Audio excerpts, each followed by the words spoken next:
Doug Wilson's one of my favorite pastors. He says his definition of masculinity is the joyful assumption of sacrificial responsibility. Ooh, I like that. Isn't that great? The joyful assumption of sacrificial responsibility.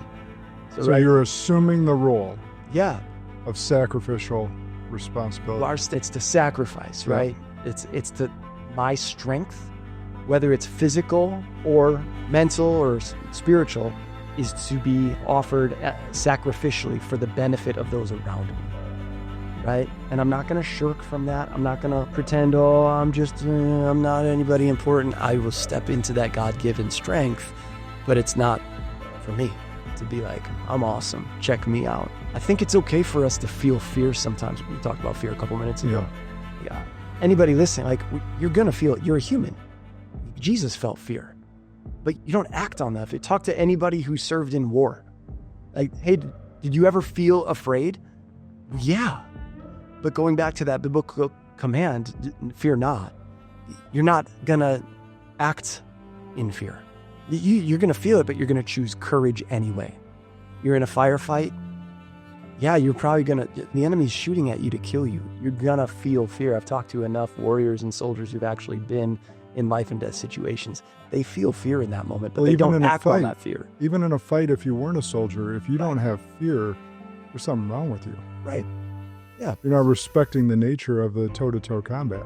So feeling it is okay. It's probably even good to have those nerves, but you don't act, if we're in the middle of the night, and you hear something crash downstairs, I'm going to feel some fear, but I'm also going to say, hey, honey, grab the phone, call 911, and I'm going to get the shotgun, and I'm going to go check it out downstairs.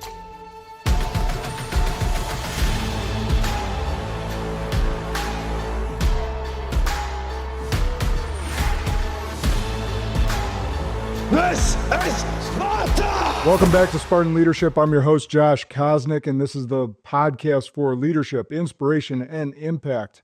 Today will be no different. We got Adam Zastrow in the studio, which is great. We get a fireside chat today, which is like no fire, but we got cigars. That's right. We got a little bit of fire with these torches, right? There you go. We'll go with that. Let me give a brief intro and we'll hop right into it. Adam Zastrow is a man who leads with purpose in his family, business, church, and community. He's the host of Forging the Path and co-founder of Zastrow Family Real Estate.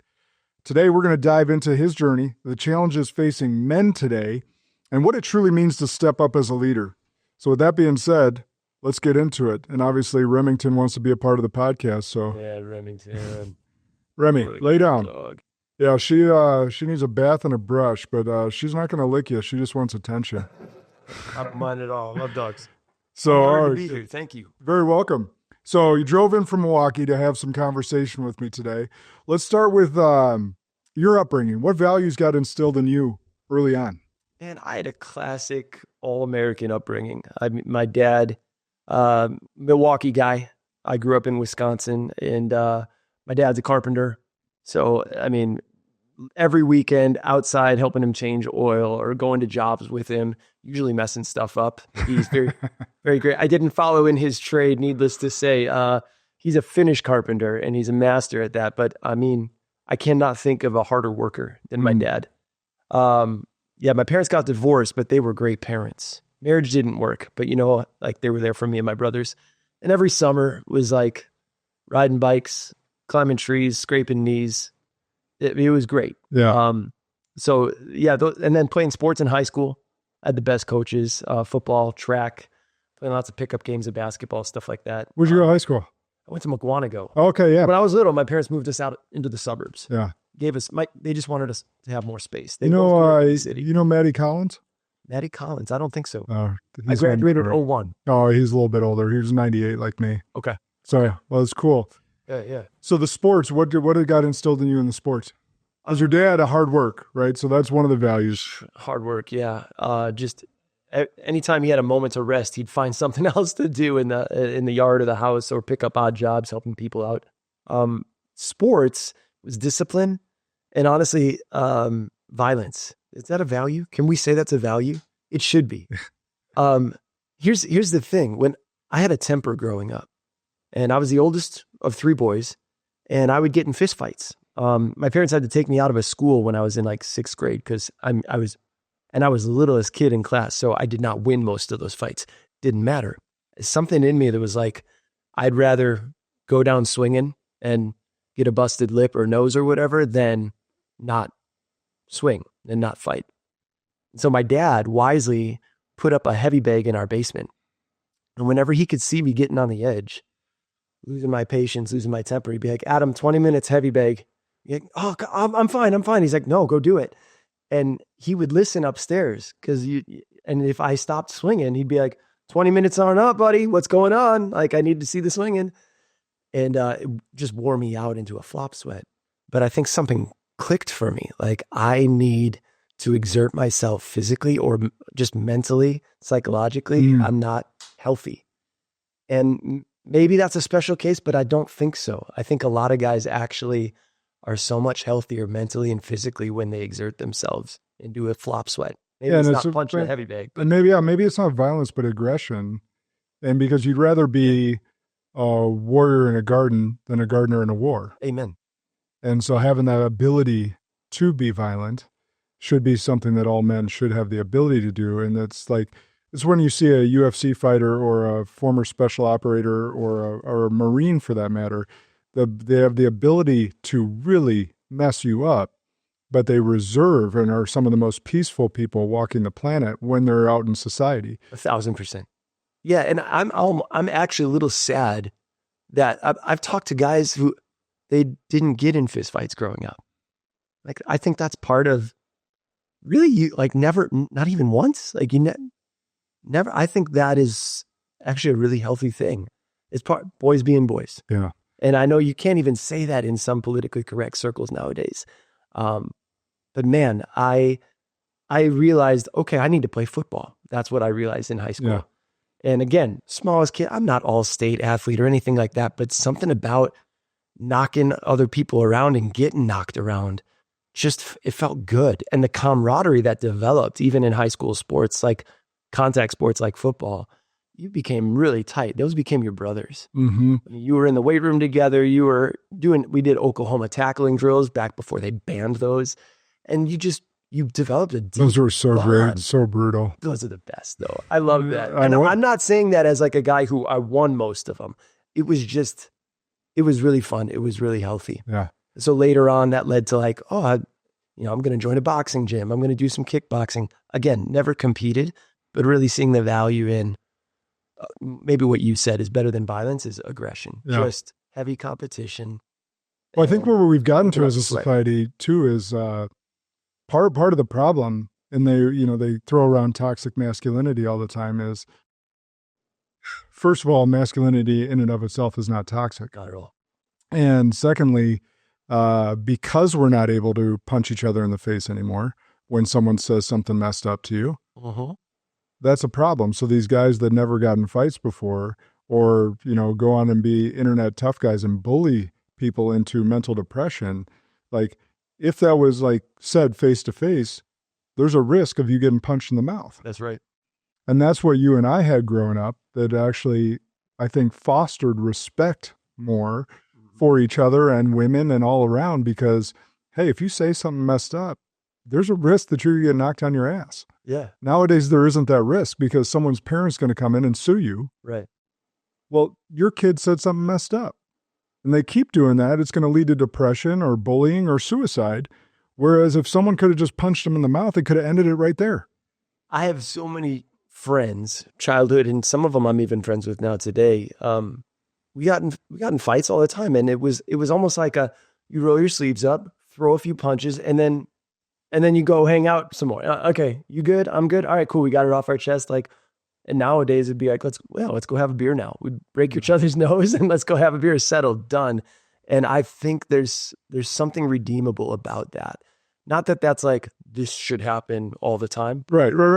But I don't know. We've lost our toughness physically and mentally as men. When you think about it from the women's standpoint, so my hairstylist comes over every other week. We started this trend in COVID. So you don't need a hairstylist anymore, but you're your own. But either way, so we started this during COVID. I was shaggy as can be. And I was sitting there going, "Hey, Aaron, you scared of this thing?" He's like, "No, but we're shut down." I was like, "Cool. Would you come over?" And I brought a few of my financial advisors over. He cut all our hair. And so his wife doesn't cook. Mine does. He comes over, gets a home cooked meal, cuts my hair, now my son's hair, every other week. But the point of me bringing this story up is that like we talk shit to each other. Like, and he's a Kiwi, so he played rugby and cricket, just tough old boy. And we talk. Like my wife will sit there and go, "I can't believe you guys talk to each other like that." So I think about it from like the women's standpoint, but like women can be conniving to each other and say things behind each other's back. We say it to each other's faces. Or we should. Or we should, yeah. We say it to each other's faces, and it's like water off a duck's back. That's right. Because we know like we're joking around. If we were serious, then there is that risk of getting confronted. Women, on the other hand, go behind each other's backs and talk all this crap because they've never were brought up with that same mentality.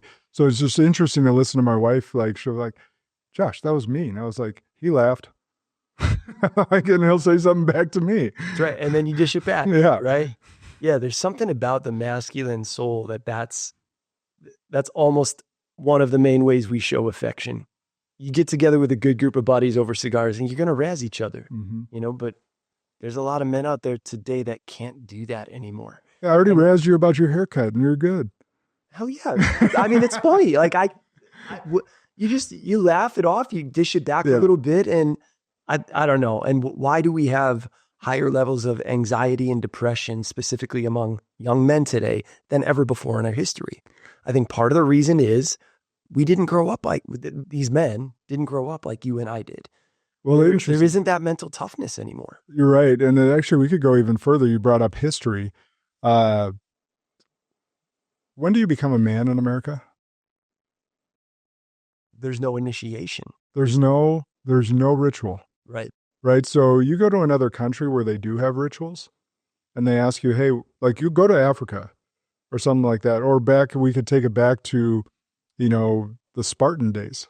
Like you going out as a young boy and you're going to hunt a lion and either you come back alive or you don't. You come back a man or you're dead. That's right. Like there is no ritual for us as men, right, boys to men in America at all. Right. Even the, our Jewish brothers, bar mitzvah, right? Like the men in the community get around you and say, okay, you are now a man.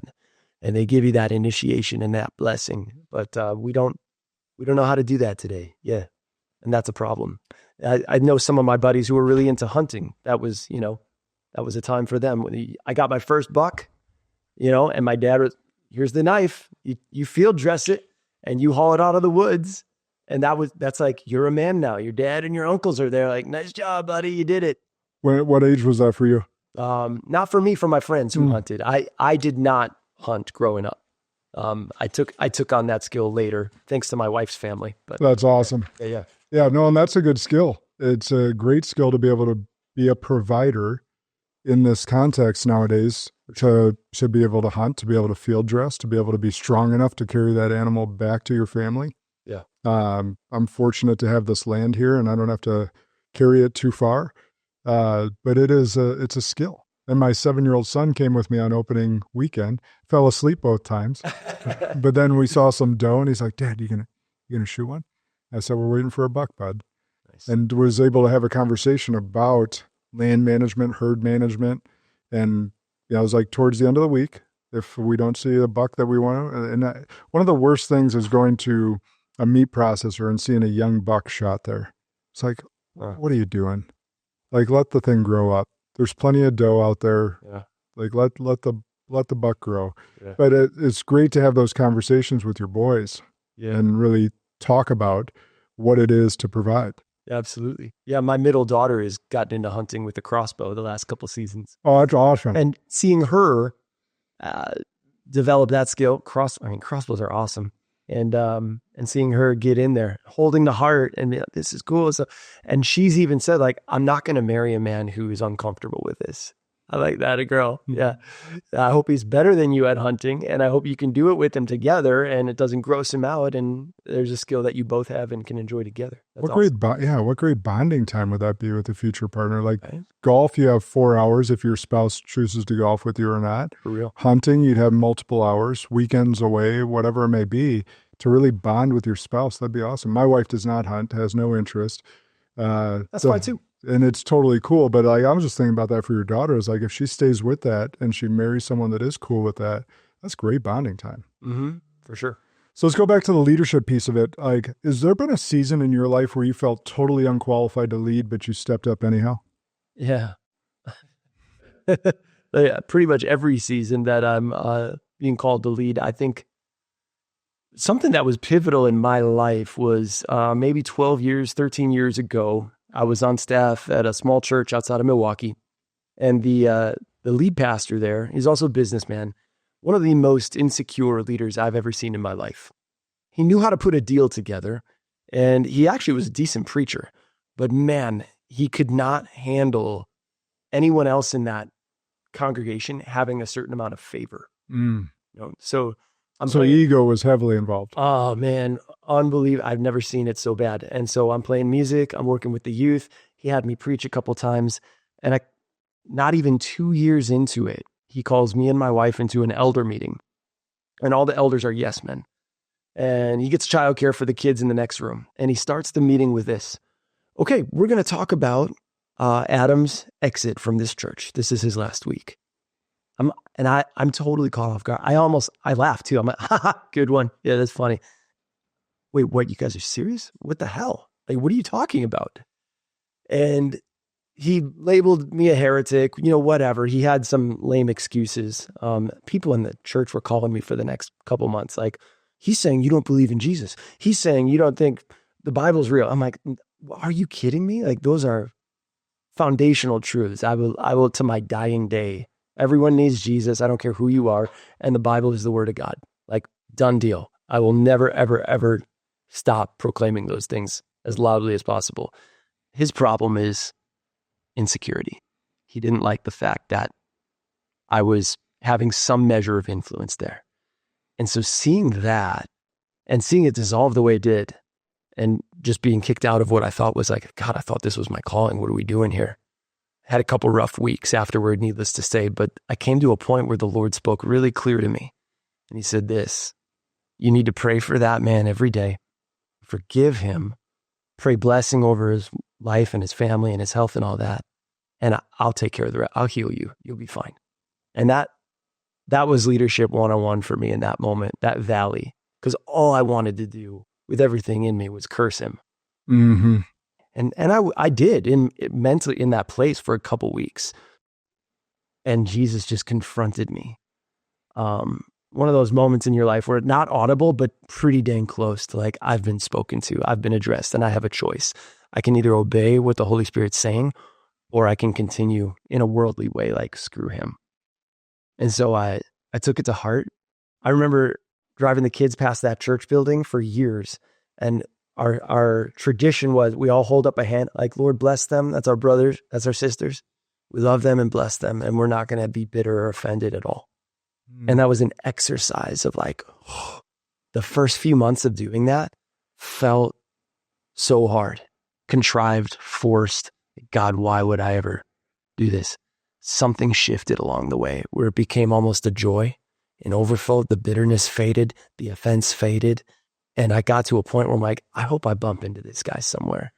Coffee shop, grocery store, whatever. Like, I could give him the biggest bear hug and be like, bro, I love you. Like, you were wrong. I'm not excusing it, but like, bygones be bygones. Like, you're the Lord's to deal with. I'm not upset by this. I've let it go.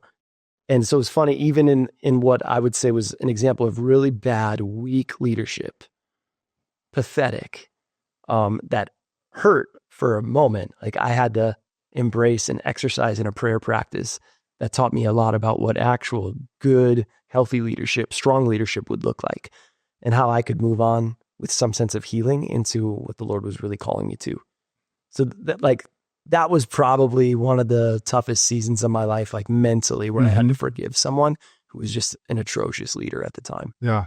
It's one of those things where when God speaks to you like that, because Jesus did that for us, Right. right? Like he died for all of our messed up crap, like While we were still sinners. while we were still in our messed up crap, Yeah. like all of it. And God forgives us every day for doing our messed up crap. Yeah. And so who are we not to forgive those that do the messed up things to us when we're doing the exact same thing to him every single day? Right.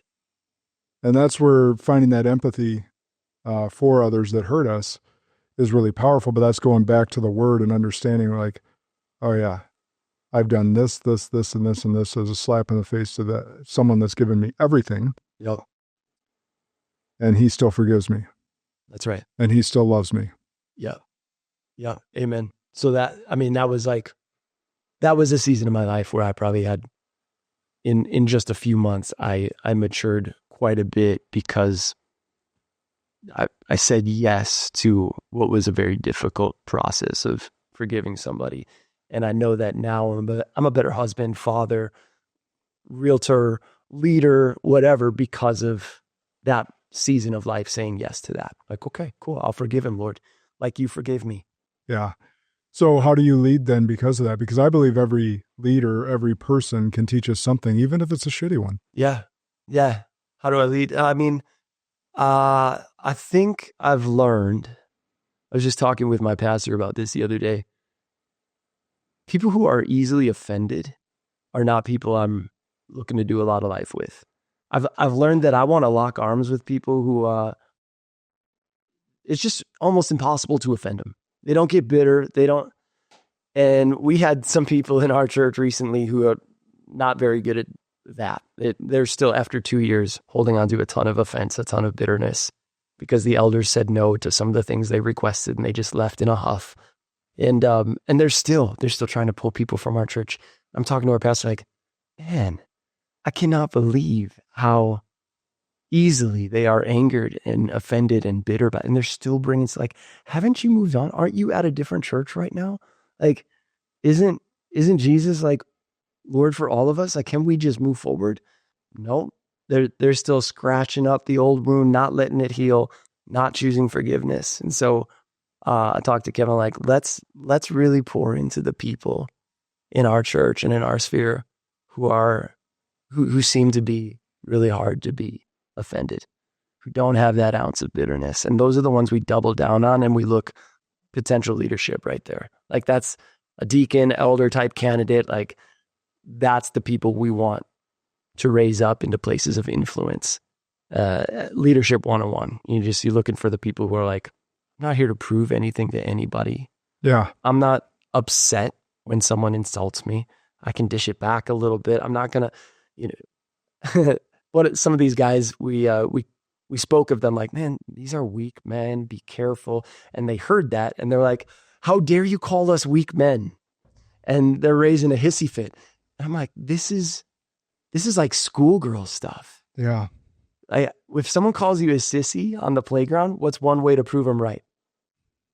Teacher, they're calling me names. How dare they do that? Like, if you want to prove someone wrong, shrug your shoulders and walk away. Like, rise above, be tougher. But, and I see so much passivity. Like, it's like a passive aggressiveness in the church today, in the evangelical church, the church that I'm familiar with. Yeah. It's just ridiculous and nauseating. I'm like, you guys need to take that to Jesus. And what's the end of that? Like, to what end? What do you mean by that? Well, I'm just like, the bitterness, the passive aggressive, they're doing it a different way than I would do it. Like, I sit here and go, to what end is us fighting squirrel, squibble, whatever, like with others that believe what we believe? Like, what's the end game that they're trying to get to with the passive aggressiveness? Like, their way is the right way? Like, I don't. Yeah, and I think they want to be well thought of by other people. They care very much about the opinions of other people. They care very much about their reputation. They want to be well thought of by men instead of like, I don't know. I got saved pretty radically at the age of 19, and it was like this. Oh, my life's not my own. Jesus is really the King, the Lord of every area of my life. And I surrender. I live for him now in every area, in every way, shape, and form. And I'm going to probably have stuff to repent of pretty much every day, because I'm a screw up. Like I'm a big old mess, just like the first disciples that Jesus called. So say yes and embrace the painful process of the Holy Spirit telling you, hey, you're off in that area. You need to step up in that area. You need to grow in that area. And so I'm like, all right, cool. This is what I signed up for. I'm carrying a cross up a hill and I'm dying to myself every day. Yeah. That was the Christianity that I said yes to. I'm realizing a lot of guys didn't say yes to that Christianity in our churches throughout America. They were promised something different. And so when an opportunity comes to grow, to improve, to repent, to lay something down, to sacrifice, to own your shit, they don't want to do that. Right? Well, what did you sign up for? Like, you sign up to feel good, that he's going to fulfill all your hopes and dreams. He's going to make you feel good. He's going to tell you you're swell. Like, that's not what I signed up for. So I think, to what end? I mean, I'd have to question, like, well, what's the purpose of your life and your faith? Well, that's interesting. So I think you just kind of touched on it, just not using the same words, but it's almost, they believe in the prosperity gospel, the movement that's kind of swept the country, and actually, God's going to bring everything to me. I deserve this, and the other thing. Yep. And it sounds more like that. Big time. Yeah. I think that's a poison that's in a lot of our churches and places of influence, spiritually speaking. Yeah. Yeah. Isn't God supposed to fulfill my desires? No, he's supposed to fulfill his desires. Yeah. We miss it when the Lord will delight yourself in the Lord and he will give you the desires of your heart. It doesn't mean he gives you what you want. He actually puts the desires inside of you that align with his. He gives you new desires for his glory, his kingdom, for man's high opinion of him, not of you. It's not about you. And I have a mentor, real estate and in life. He's pretty much my best friend ever and almost like a spiritual father. But for a long time, right after that church exit I was telling you about, he would look at me, hear me kind of vent, complain, whine, and he would just smile and be like, hey, Adam, it's not about you. And I would just, damn it. Yeah, you're right. Like, you might need to repent of some things you're thinking and feeling right now. And it's okay. God's faithful. He'll walk you through. But it's not about you. Yeah. So what's the bigger thing that the Lord might be accomplishing with this painful thing, circumstance, whatever that you're going through? Yep. Because if it's about him, that changes the whole paradigm.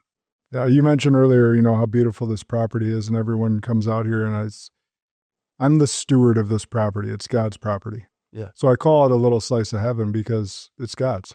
Yeah. So previous ownership, this got to 5th generation trust. And the person lived down in Kansas City of this property. Wow. So the people that originally owned this land, died off. And whether they're believers or not, we don't know. I don't know. I don't know that piece of it. But they died off, and the land carried on to family member to 5th generation. So no matter what, like when I pass on, whether it's my kids or some total stranger that buys this land, it won't be mine. It's God's land. And that's the thing people have to think about is like, yeah, God can fulfill a lot of desires, but it's going to be on his will and his timing. That's right. It's not about me. It's not about you. Yeah. And the phrase that comes to my mind is like living in light of eternity. What you're saying there, the generations after you. So what does it look like when I make big and little decisions in light of eternity, in light of, okay, the 3rd and 4th generation? Josh, you and I are going to be gone in a moment, man. In a moment. We're going to stand before him, the only one worthy, the one who wears all the crowns, King of Kings, Lord of Lords, and Judge. And I don't want to stand before him with glimpses of my life where I lived for myself, or where I got annoyed because other people were mean to me, or where, I refused to carry the cross he was asking me to carry because it was hard. I want to stand before him like, it's all yours. My whole life was for you. And every time I strayed from that and was made aware, I got on my knees and I said, all right, I'm sorry, Lord. I'm back to you. It's all about you. Whether I'm given little or given much, it's all yours. Use it for your glory. Whether you give me talents and resources in these areas or those areas, like let them be leveraged for your kingdom, because life is going to be so short and I want to live it in light of eternity. I want to think like, man, in a moment, dude, like this life goes so quick. I was just talking with Alec. Like it seems like as your kids grow older, time goes faster. Mm-hmm. Man. And I'm not promised to live to 80 or 90 or 100. I'm going to try. I'm going to try to be so physically fit that I do have a long and fruitful life and see the triple digits. But God could take me tomorrow and that would be fine. He's sovereign. Cool. I'll be up there with the angels. That's all good. But when I stand before him, I don't want to have those regrets where I played it safe or where I thought about myself, my comfort, my convenience, other guys' opinions of me. Like, no, Lord, what do you think? What do you want? What do you desire? And how do I steward whatever you've given me? I'm stewarding something that's not my own. Everything in life belongs to you. You're the only one worthy. I'm just stewarding it for a moment. And that's like really sobering. Makes my knees shake a little bit because that guy has scars in his hands and fire in his eyes, and he's worthy of the reward of his suffering, which is you and me. And I just don't want my life to be one where I played it safe, hedged my bets, and sought comfort and convenience, or got annoyed at the little stuff, you know? Yeah. Why do you think so many people play it safe? Fear. Fear of what? Man. So many things. Fear. I have an opinion. I'm just curious to see what Why don't you tell me your opinion and maybe that'll jog some thoughts. Yeah. Hey, Spartans, we'll get right back to the episode, but I want to take a moment to tell you about Spartan Valor Foundation, our mission-driven initiative to support veterans, military families, and survivors of human trafficking. Every day, 17 veterans take their own lives and over 17,000 children are trafficked in the U.S. annually. These numbers aren't just statistics, they're a call to action. Spartan Valor Foundation exists to fight for those who fought for us and to rescue those who cannot fight for themselves. We're raising $1 million by Veterans Day 2025, and we need your help. Our goal is simple, 100 ambassadors recruiting 100 people to donate $100 each. Every dollar we raise is split equally among 4 incredible organizations: Talon's Reach Foundation, Caleb House, the Headstrong Project, and the Boot Campaign, all working to restore purpose, healing, and hope to those who need it most. This is more than a fundraiser, it's a movement. You can donate, become an ambassador, or simply help us spread the word. Visit SpartanValorFoundation.org to join the mission. Now, back to the episode. So I think it's actually fear of what they're actually capable of. So I think what I've run into most, particularly men, I think some women as well, but because I've had the blessing to lead a lot of men and a lot of women, but I see it, and maybe it's because I am a man that I see it most in men, this fear of what they're truly capable of. So a lot of times they'll mask it as a fear of failure. I have this fear of failure, and they'll wear it like a badge, and that's why I work so hard.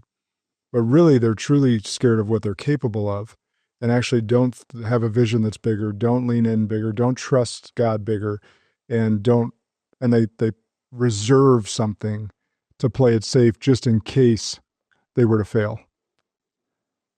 I've heard you say that on this podcast before. I agree. That's brilliant. It's not so much the fear of failure. It's the fear that if you're faithful, you would succeed. It actually might come true. And that there's responsibility and ownership in that. And you're right. I think a lot of guys have, but then I'm reminded of 2 Timothy 1, he's not given us a spirit of fear, power, love, and a sound mind. So anytime you feel fear of anything, success, which I think you're onto something there, or if you still want to claim it's fear of failure, it doesn't matter. Fear doesn't come from God, fear of any kind, right? Yep. Once you fear the Lord and the Lord alone, there isn't room for any other kind of fear in your life. And so what has he given you? Well, it's not fear. Fear comes from the enemy. So get rid of that and embrace power, love, and a sound mind, because that's what he has given us. Yep. Yeah, so actually, you can correct me if I'm wrong, but I believe the number one command of the Bible is fear not. Yeah, do not fear. 365 times. The most oft repeated. Yeah, you're right, man. Yeah, so he put enough thought into it and the writers listened enough to it to put that command in 365 times, happens to be the same amount of days in the year. Yeah. Yeah. Do not fear. It's said different ways than fear not. Fear not's one way. Do not fear. Do not be afraid. Yep. It's said many different ways, but meaning the same thing. Yeah. Yeah. That's brilliant. And that's not a suggestion. That's not an opinion. That's a command, right? That's right. Oh, man. Yeah. So let's think about that. So break down fear a little bit. Then there's insecurity in there. Yeah. And so when, like, men right now, and this is where I think toxic masculinity can get some traction, is it's not masculinity, because true masculinity is living into the power, being that provider, being that protector, and being a loving, caring human being is masculine. That's very masculine. Very. The toxic masculinity actually comes from insecure beta males, in my opinion. Very much. And so where are we struggling with this insecurity in men nowadays? Where are you seeing this the most? Where am I seeing it the most? Social media. Yeah, we were having that conversation with my DMs earlier. Social media. I see it in social media. Yeah, I mean, I see it in, even just recently, guys wanting to text me because of a podcast that I did with a buddy where we called some guys out on their crap. They don't want to have a conversation. They don't want to sit. One guy called me. He actually called my wife's phone wanting to talk to me. The rest are texting and commenting on social media.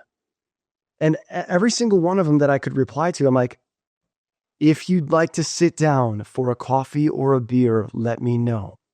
I'm not going to go back and forth on a Facebook post, trying to one-up each other and get the last word. I even replied to a couple texts like, hey, thank you for sharing all your thoughts and your feelings with me. I'm going to let you have the last word. Well, now I'm curious at what you said. What'd you say? Well, me and a buddy named Jarius, we just called out some guys on, a way that they handled some things with, the elders at our church and leaving in a huff. And Jarius was just sharing his thoughts and feelings about it. We didn't even mean to. It's like 3 or 4 minutes on a 52-minute podcast that I did. But some of those guys heard of it and they raised a fit.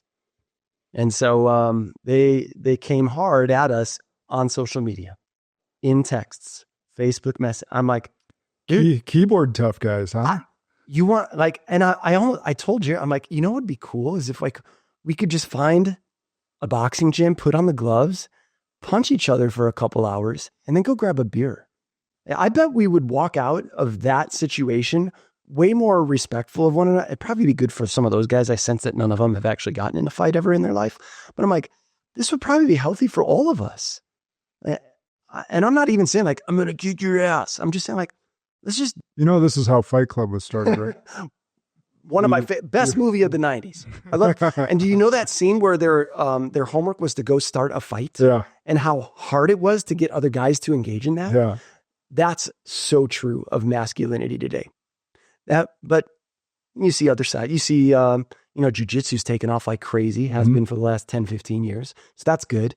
Kickboxing gyms, that's good. You see some guys pressing into it. Like, this is good. I want to do this.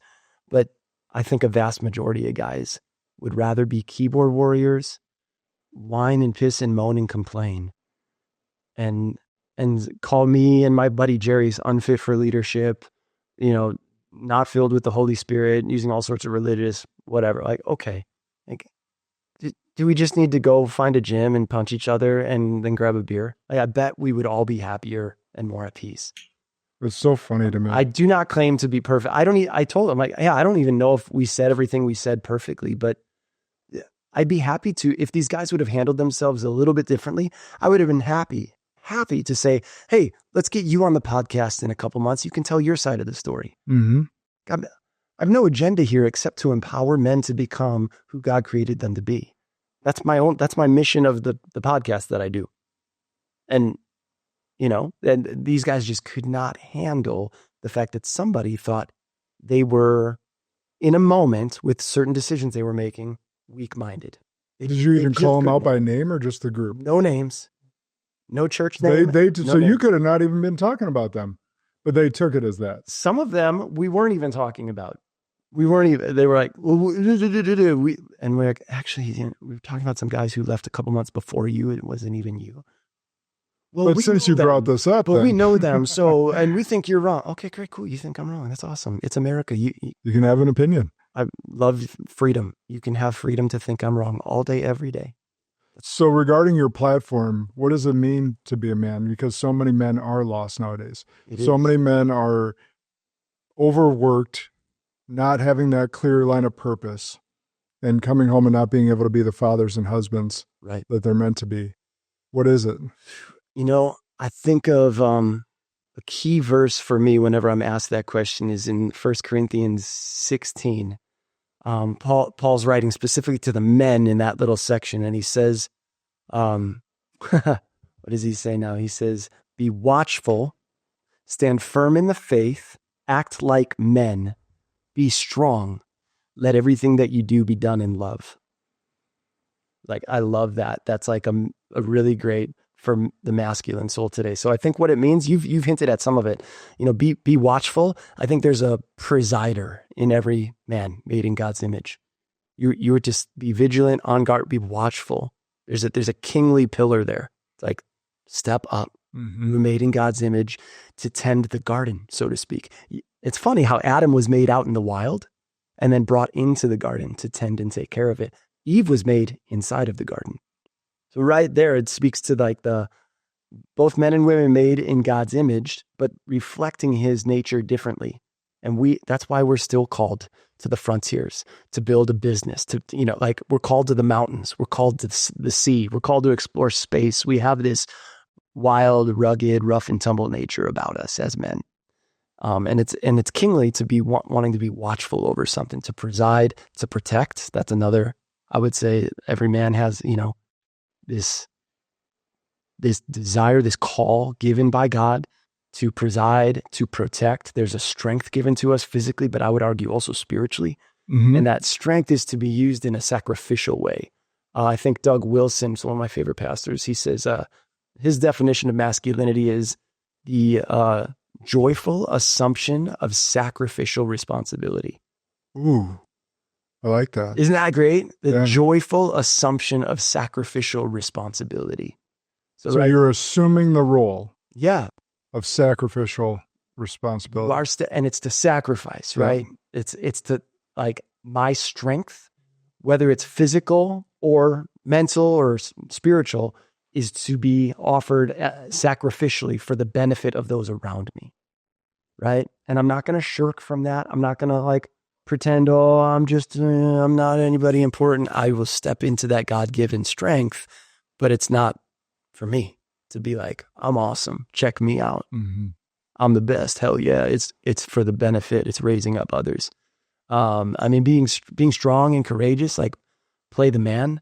I think it's okay for us to feel fear sometimes. We talked about fear a couple minutes ago. Yeah. Anybody listening, you're going to feel it. You're a human. Jesus felt fear. But you don't act on that. If you talk to anybody who served in war, like, hey, did you ever feel afraid? Yeah. But going back to that biblical command, fear not, you're not going to act in fear. You're going to feel it, but you're going to choose courage anyway. You're in a firefight. Yeah, you're probably going to, the enemy's shooting at you to kill you. You're going to feel fear. I've talked to enough warriors and soldiers who've actually been in life and death situations. They feel fear in that moment, but they don't act on that fear. Even in a fight, if you weren't a soldier, if you don't have fear, there's something wrong with you. Right. Yeah. You're not respecting the nature of the toe-to-toe combat. So feeling it is okay. It's probably even good to have those nerves, but you don't act, if we're in the middle of the night, and you hear something crash downstairs, like, I'm going to feel some fear. Mm-hmm. But I'm also going to say, hey, honey, grab the phone, call 911, and I'm going to get the shotgun, and I'm going to go check it out downstairs. Mm-hmm. I'm not going to let my fear paralyze me in that moment, because I'm called to be a man, and I've got a wife and 3 daughters, and now a mother staying with us, and I feel a holy responsibility to protect them if that were to happen that way. So is it a pump action shotgun? Yeah, it's a 12 gauge, of course. So I can stand at the top of the stairs. Oh, sorry, hit the mic. So I can stand at the top of the stairs and give them a warning. Yeah, it's a universal sound of you're fucked. Yeah. And I'll also open up the safe with the 9mm and hand that to Claire and be like, hey, if they come up here, you got this, but I'm going to go exploring with the shotgun. Yeah. Absolutely. That is by far, for anyone listening, the shotgun is the most effective home defense tool. It is. Amen. Yeah. If you need one gun specifically for home defense, shotgun all the way. Yep. If you're looking for more like everyday carry, then obviously that's a different conversation. Yep. But I would also add, there's that phrase that I mentioned in 1 Corinthians, let everything that you do be done in love. I think there's, I said preside, protect, power, be strong and courageous. I also think there's a loving, there's like almost there's a playfulness, there's a gentleness in a healthy man. I think of my grandpa when he was at his best, police officer, army, tough guy, plumber, could fix anything. But when I was little, like, give me candy, mess with my hair, like laugh, not like unapproachable. There was a gentleness and a playfulness that I think men need to know how to access, especially when you're around women and children. And like, there's a heart there that you don't bury. Actually, that's a really good point. That just brought up something to me. So I'm severely ADD, and I've talked about that frequently on this show. And because I think, I was reading a stat that the percentage, I can't remember it off the top of my head, but the percentage of entrepreneurs, business leaders that are ADD is through the roof. And even dyslexia was up there. Anyhow, I was on Adderall for 10 years as I was building my initial businesses. And once we had kids, so my first kid, I was 31. Okay. And, she's born, growing, stuff of that nature. My wife goes, so weekends I wouldn't take the Adderall, right? And she said to me once, you're so much more fun not on Adderall. Like the Adderall to her stymied my personality. Like I was locked in work mode, Interesting focus, which helped me because I am ADD, and that helps me in work mode. But I would lose my personality a little bit. I would lose my silliness. I would lose that fun on that. So it was actually kind of eye-opening to hear that from her, who knows me best, and understand that, hey, she needs it, and the kids need fun, playful dad, not locked in work, right, focused dad. Right. So it's just that just came to me as you said that. I was like, I had that experience, right? Like that fun. Yeah. Like, and so I don't take Adderall often anymore, just when I need those high focus periods. Yeah. But it's just something that, like, so for anyone listening that perhaps is ADD like me and on an Adderall type medicine, if you got kids, check your personality and have your spouse or someone check your personality, because they need that fun from us. They need that silliness, that playfulness. Yeah. Some of my best memories growing up was after dinner. It was almost like family tradition. My dad and my two brothers and I would go into the family room and wrestle. My dad would wrestle. He'd be on his knees, and all of us boys, we're like under the age of like 8 or 10 or whatever. We're just jumping and climbing on him, trying to pin him. And we just wrestle around rough and tough. And he was, like I said, he was hardworking. I mean, this is a guy who'd wake up at 4 and hit it hard until dinner time. But he knew in that moment, like, I'm going to suspend whatever else I could do in the office. And he left a sales job and started his, contracting business when I was about that age. And he was still present enough and playful enough in that moment to be gentle, and rough and tough. And we'd wrestle until one of us probably accidentally hit him in the crotch. And then, all right, boys, we're done for today. Who wants to get Dad a beer? And we'd race to the fridge and see who could be the first one to get him a beer. And then he'd be like, okay, yep, that was good. We'll wrestle more tomorrow. But that was a regular occurrence after dinner while I was, kind of between the ages of like 5 and 10 or so, and my brothers. And just seeing that playful picture of my dad, I didn't know it at the time, but later in my 20s, then becoming a father myself, like, okay, I need to make sure to give my daughters moments where they see, they're going to see dad go out and work hard and try and build something and provide and be focused, but they need those moments where dad's just daddy. He's goofy, he's silly, he's laughing, and he's not trying to be, focus, go get it done. Like, that kind of guy. I need those moments where it's like, yeah, I do daddy-daughter dates with my daughters now. And I needed to put them on the calendar because they weren't happening like I thought they were happening. My wife helped me realize this. Like, yeah, we do daddy-daughter dates. She's like, it's been a while, I'm like, oh, it's because I don't schedule them. So now every month, not only my wife and I go out on a date or two, but I one-on-one with each of my 3 daughters, and they're in the calendar. And we'll go get 3 separate ones. Yeah. One-on-one. And I would encourage any dad to adopt that practice, make it your own. I mean, you don't have to do it exactly like the rhythms that I'm doing it, but dads with 1 daughter, you got it way easy, by the way. Us with both Adam and I have 3 daughters, and they want to one up each other too when they hear what the other one did. Oh yeah.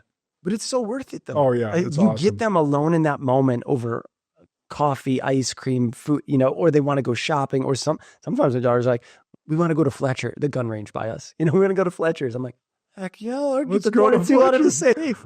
Like, this is awesome. But I let them kind of choose what they want to do.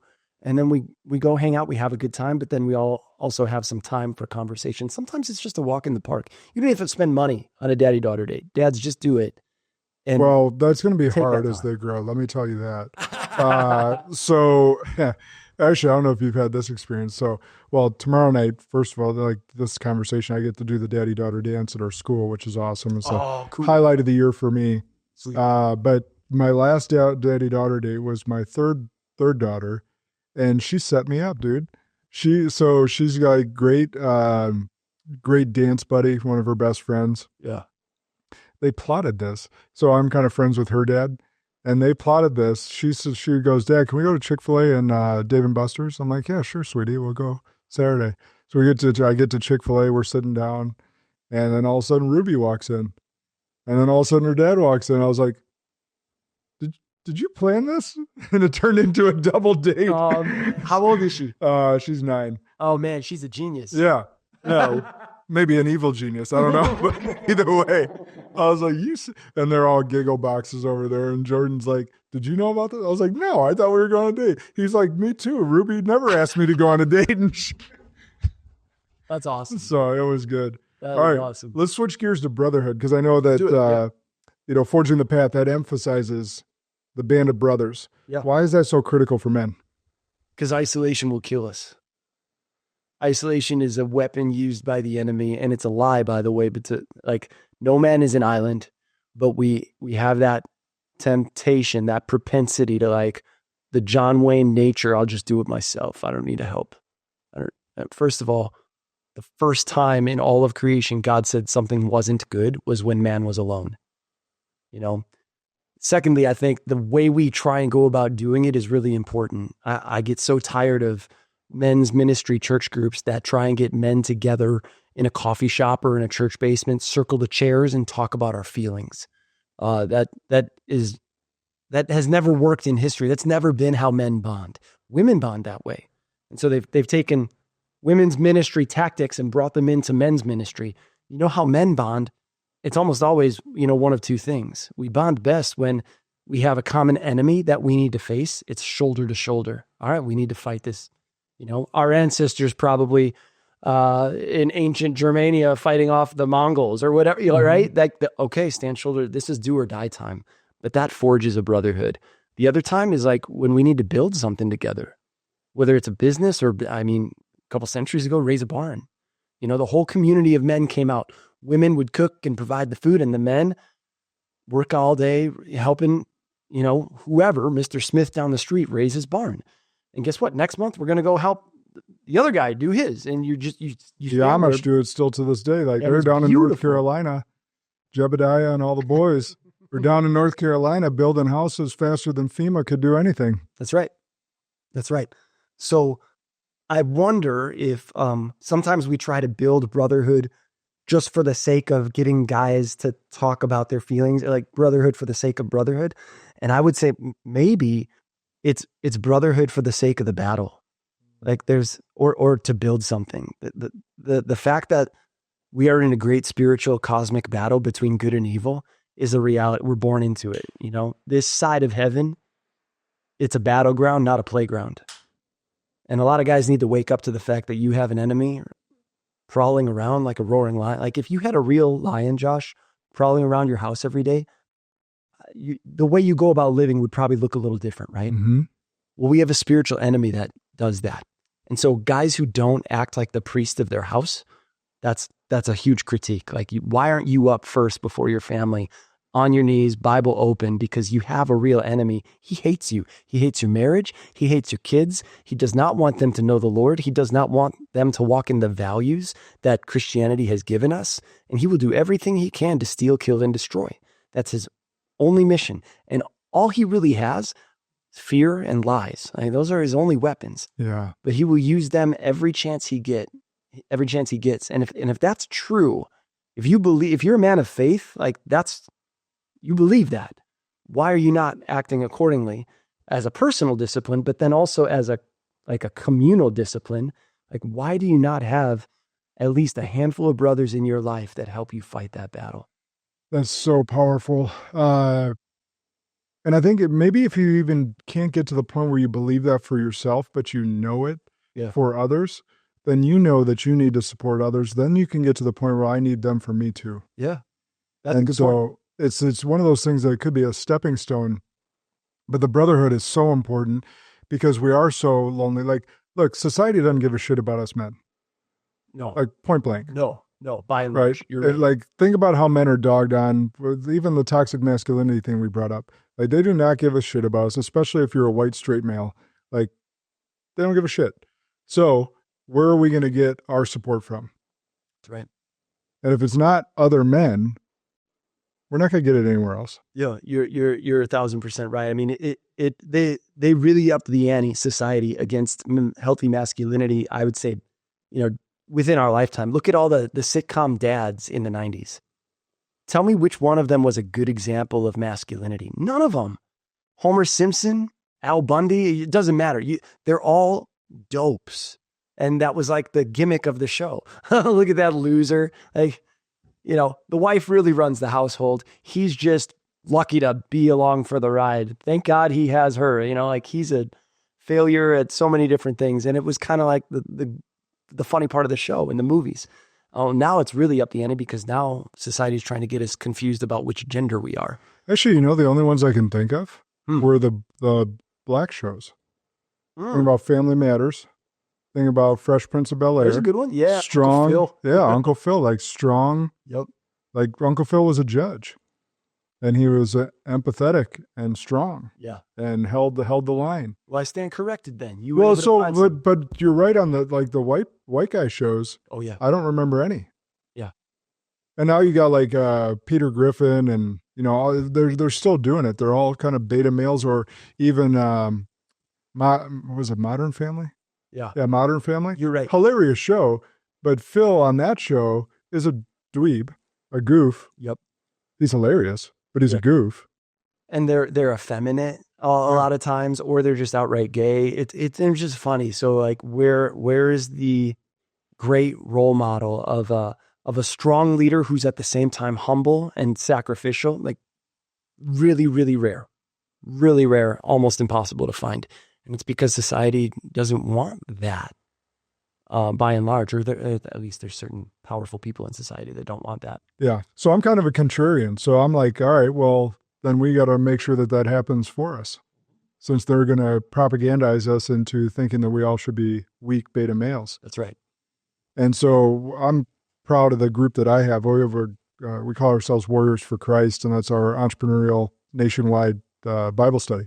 Oh, that's awesome. And we meet every Tuesday evening via Zoom, and we're going to do a meet up here at the farm in May.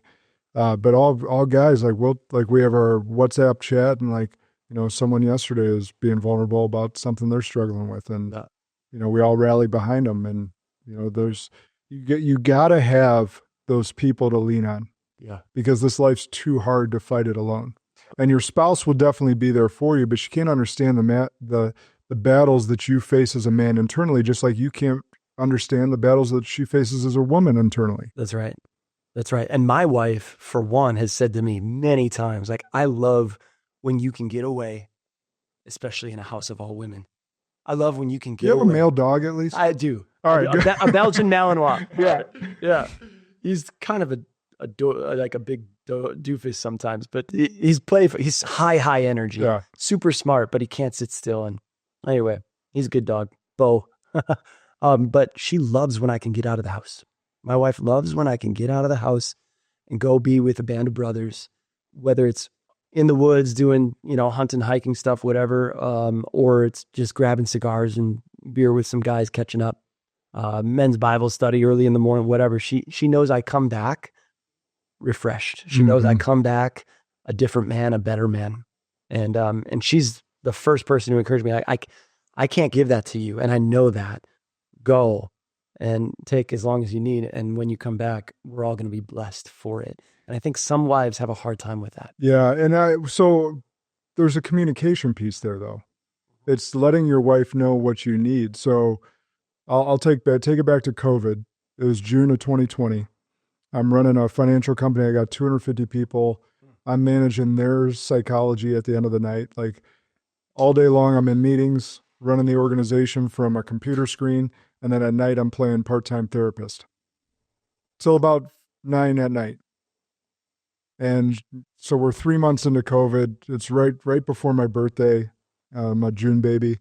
And I'm on the patio having a cigar and just wearing the weight of the world on my shoulders. And she just looks at me and goes, "What do you need?" And I said, "A week. I need to go away."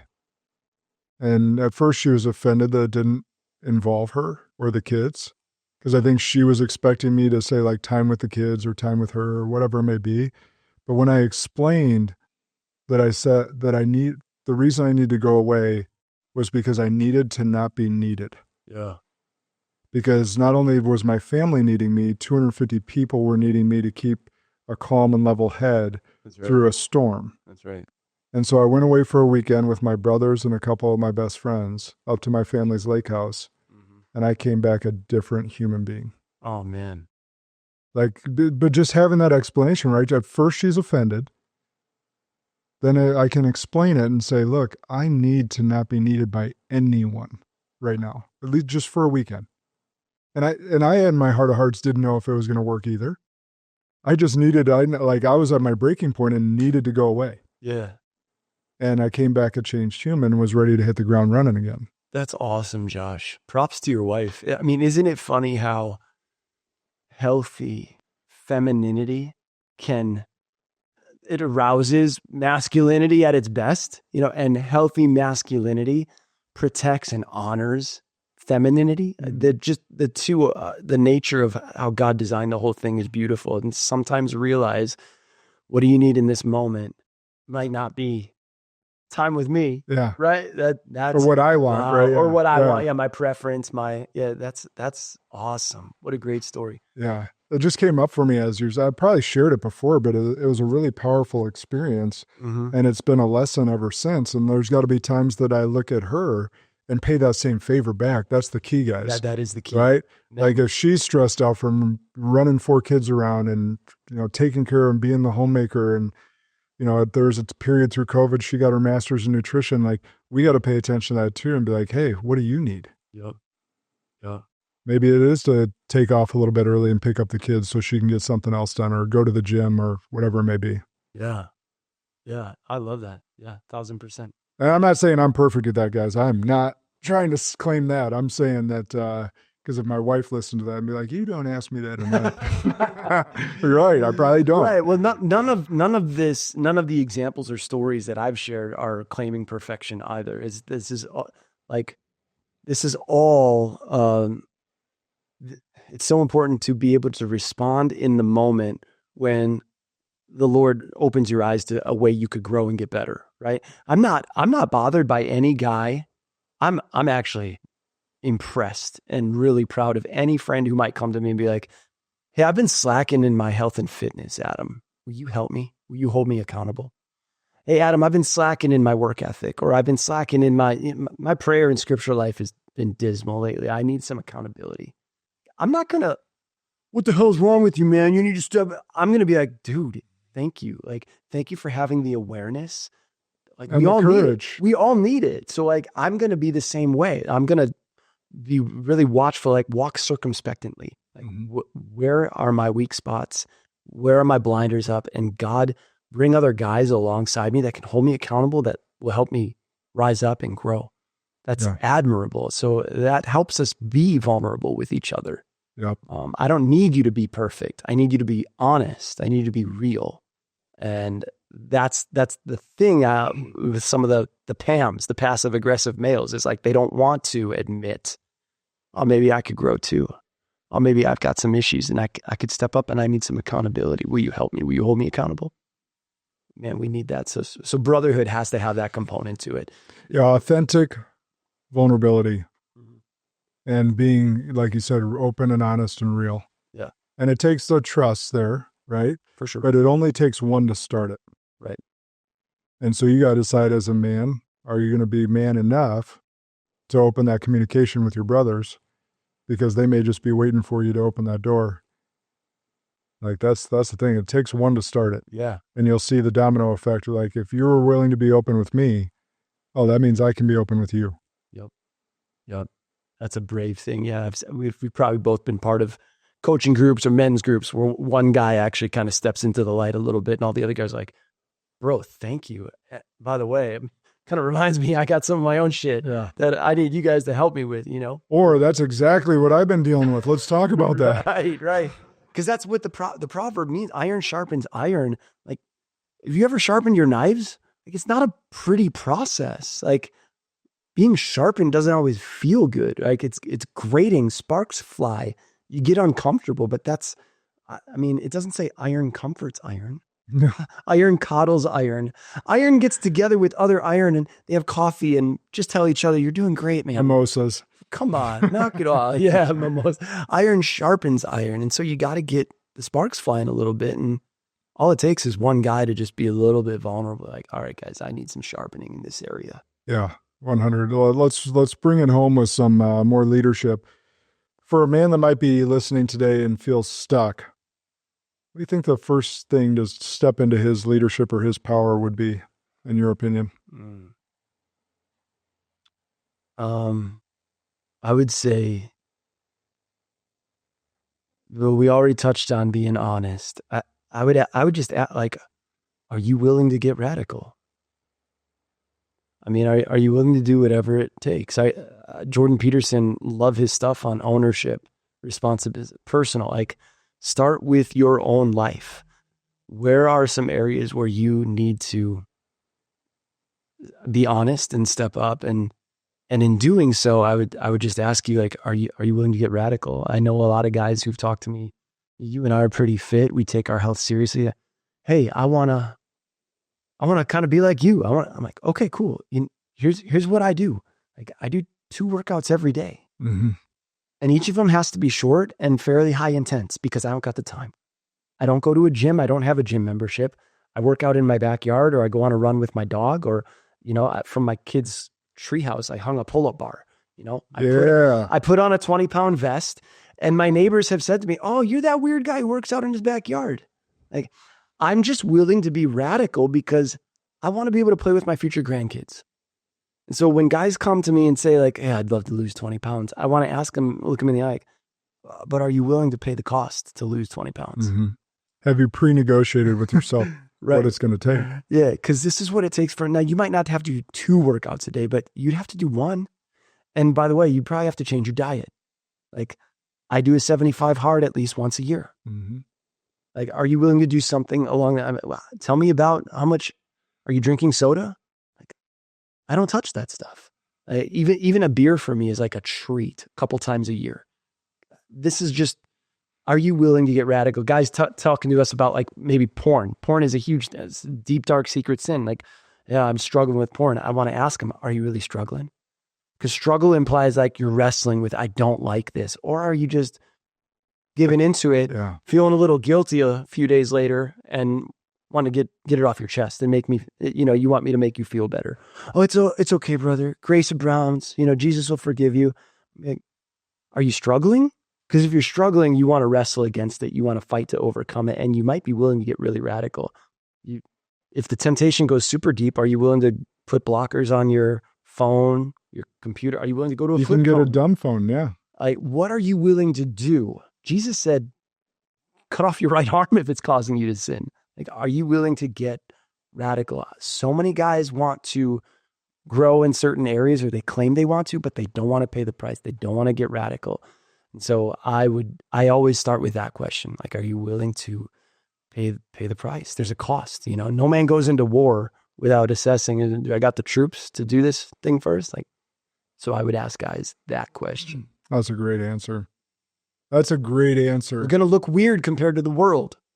Well, here's the thing. This I think perpetuates in high school, right? We all want to fit in. We all want to be part of the cool crowd. Yeah. Okay. Who has done anything exceptional that is fit, quote unquote, fit in? Think Tom Brady fit in? You think any of the people we watched in the Olympics last summer fit in? No, those people in the Olympics trained literally 4 fucking years before they even step out on the track, in the pool, anything. Every single day, training. Like Michael Phelps said, he never missed a practice. Right. Ever. On time, worked harder than anyone. Are you willing to do that? Give up all social aspects of your life? Like, you got to get weird. You got to get radical if you're going to be exceptional. Yeah. Like, that's what people miss. I think they see it and they admire those people. Right. And they're like, oh, I feel like I could be them, or I could never be them, whatever your thought process is. But those people aren't normal. They're not trying to fit in. They're trying to be exceptional. Yep. So do you want to live an exceptional life, or do you want to live in ho-hum average existence? Right. No, yeah. They want the exceptional life, but they're looking for the easy button. Yeah. And there is no easy button. There's only commitment, hard work, and it's going to look radical compared to what most of the rest of the world uses. There is a bullshit button. I have one. You can get it on Amazon. So it's like the easy button from Staples. And I just had Drew Hanlon on the podcast, who wrote the book, Stop Bullshitting Yourself. And I told him about it. I was like, I have a bullshit button. And it has, like, you press it and it has like 4 different sayings, like, oh, that's bullshit. And like you just press it. So I used to have it in my office. If someone I felt like was giving me a line of bullshit, I'd press the button and it would make them laugh. And they'd be like, yeah, that's an excuse. So I'm like, all right. That is awesome. I need one of those. Yeah, just grab it from Amazon. So any of your real estate people got an excuse for you. This Yeah. Just press the button. Yeah, you hear some occasional bullshit in real estate, but even in my own life, I might need it for myself. Yeah. Are you kidding me? Like, my own mental thought life. I probably need a bullshit button a couple times a day. The thoughts that creep in here. I mean, I got to be on guard here first. And I think that's the concentric circles of responsibility. Start with self. You want to change your life, start with yourself. Start with your daily habits. Show me how you spend your time and your money, right? And don't talk about, I want to build some great business. I want to reach a sales record. I want to get fit. Like, cool. Start with yourself. Like, show me your calendar. How are you spending your time? I've got a great time audit that I give a lot of clients. It's great because it dictates, was this revenue producing and was it energy producing? So you got to track every 15 minutes. If you're on the shitter for 15 minutes, you write it down. Yep. Like, was this revenue producing? Was this energy producing? Right. So the most productive people, most productive advisors that I know, probably realtors as well, spend 5 to 8 hours per day in revenue producing activities. So either they're in front of a client, that's right, prospecting, or calling. Yep.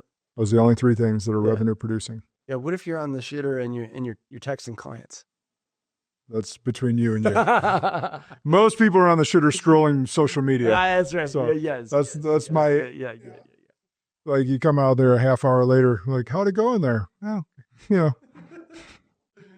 No, I've been on the toilet trying to keep deals together. So I think about that. Like, I don't know. Yeah. So that could be maybe a 50-50. Yeah. Well, good. So where can people follow Forging the Path? How can they get involved? What's the best? Forging the Path podcast. Yeah. It's we got Spotify, Apple Podcasts, and YouTube. You can look it up on Instagram, Facebook too. And what about you? Is there any preferred method to follow? Or is it just the podcast you think? Yeah, no, you can follow me personally on Facebook and Instagram too. You can direct message me anytime. If you're in the Milwaukee area and have any real estate needs, Zastrow Family Real Estate. I work with my wife, and I mean, you get 2 great realtors for the price of one, because she's the contracts genius and she's the empathetic, you want to sit down over coffee and talk about your feelings of trying to buy or sell, she's got you.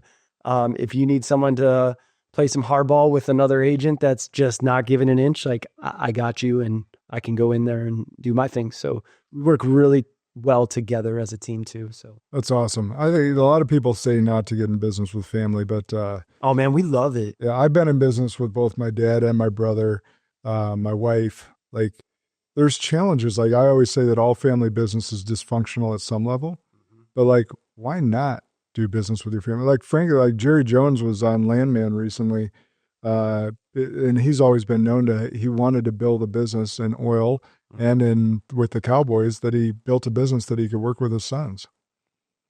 Like, that's awesome. Why, like the world throws out these sayings or platitudes, and a lot of times people, without giving them thought, take them as truths. And so I just read this book, Code of an Extraordinary Mind, and I cannot pronounce the author's name, so I'm not going to try. But if you look it up, you'll like it. But he talked about rules. It's a made-up word. Rules. Yeah, bullshit rules. Aha.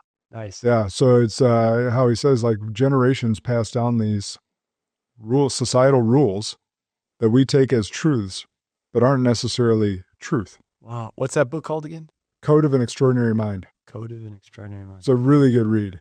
Yeah. It's well done, lays out like the case of how our brain works and then how our mind works, and then builds the case of actually how to learn new ways and then application.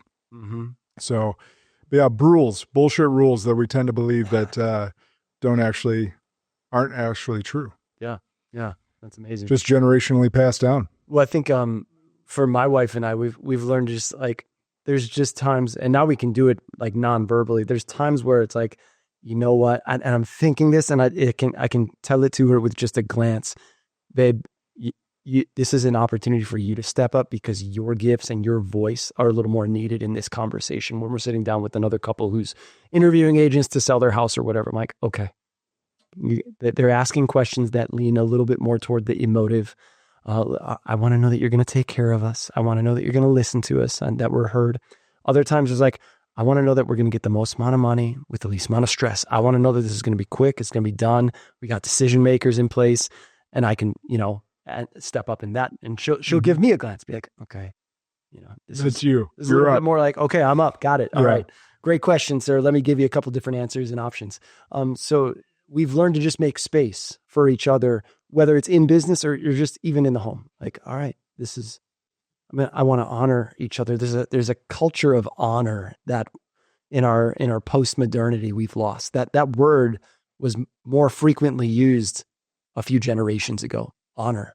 Mm-hmm. And my dad and my grandpa has taught me, you never shake a man's hand sitting down. You look him in the eye, you stand up, and you give honor. Like, you always hold the door open for the woman behind you. At the grocery store, at the coffee, like you always offer that. Like, there's just an honor there. And you bring that into your marriage with a sense of like, how can I honor you today? How can I honor you in this moment? How can I put your gifts and your talents on display? Set my ego aside a little bit. There's times where we got to a closing successfully all because of her gifts. And I'll tell, like, babe, this would not have happened without you. Thank you. I'm so glad I get to work with you. And then there's other times she's like, you found this vacant land sale. Like, you went there, you talked to the guy, you beat the other competition, you got the listing. Like, thank you. Cause I don't like cold calls, any of that stuff. Like, so thank you so much. And we've just learned to honor each other in life and in business. So if you're going to work with people in your family, you have to have that low ego, set it aside, and learn to honor each other. There's gifts that God has given others that maybe he didn't give you so much. How will you respect those and give room to those? Well, that's so true. We've lost so much honor. Mm-hmm. That we could dive down that for too long, so I'll skip it for now. Well, guys used to get in duels over the word. Yeah. I mean, like we just, it's sad. And I think a mentor once taught me, like, in God's kingdom, there is a culture of honor that we really need to bring back to our churches, bring back to our small groups, bring back to our homes. Because that is a precious word, and we need to reclaim it. Yeah. Well, people can start with honoring their commitments. Mm-hmm. especially to themselves. You want to build self-confidence, self-worth, self-efficacy? Keep your commitments to yourself. Honor your commitments to yourself. Honor. And you do that, you'll start expecting it in others, and you'll start giving honor and commitments to honoring and expecting others to honor the commitments, and you'll start paying that honor forward to those in your life. Yeah, that's right. So that'll be my quick addition. All right, last question I always ask. Yeah. And this could be on something we've spoken of or just something that's on your heart. Sure. What is an unpopular belief that you hold to be true? Do you think most others would disagree with you? An unpopular belief that I hold to be true that others what? Most others would disagree with you on. Oh. That's why it's unpopular. All right. Well, I'll just tell a quick story. We were about a week away from getting married, and one of my best buddies in college couldn't make it to the wedding, lived out of state. So he wrote me a letter, and he got married a couple years before, and I'm 23. So I'm still Young. teaching. I'm still, whatever. And he's like, hey, Zastrow, sorry I couldn't be there. It's going to be an awesome day. Like a couple tips, like take a lot of mental pictures. You're going to see her walking up the aisle toward you. It's going to be amazing. And always remember the look on her face as she's walking toward you. Remember that. It's going to be one of the most beautiful moments of your life. And maybe right up there will be the birth of your children, a couple other things. But if that look on her face, that wedding day, ever goes away, and then he writes in all caps, it's your fault. So I would say I've embraced that. That's an unpopular belief. In marriage, I think as the man, as the husband, as the leader of your house, that's unpopular. You are the leader of your household. I believe in a patriarchy, a healthy sacrificial patriarchy. Very unpopular, wildly unpopular. I mean, you live in Madison, you know. I'm saying I claim first and foremost responsibility. I'm going to stand before the Lord someday. That's my stewardship. If my marriage ever takes a dive, if my marriage ever loses the romance, if my household ever goes into chaos, it's my fault. And I would say the same to any other man who wants to step into this beautiful adventure with Jesus we call marriage and family. That is something he's asking you to lead in. It looks like Jesus, though. It looks like laying your life down.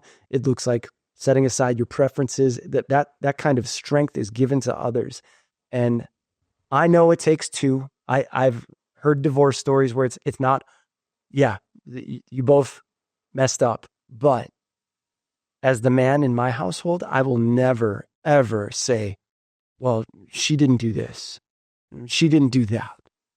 She shoulda, she coulda. It's always going to be, no, what can I now do? What could I do better? Where can I grow? How can I own this? How can I step up? How can I be the man that God's created me to be?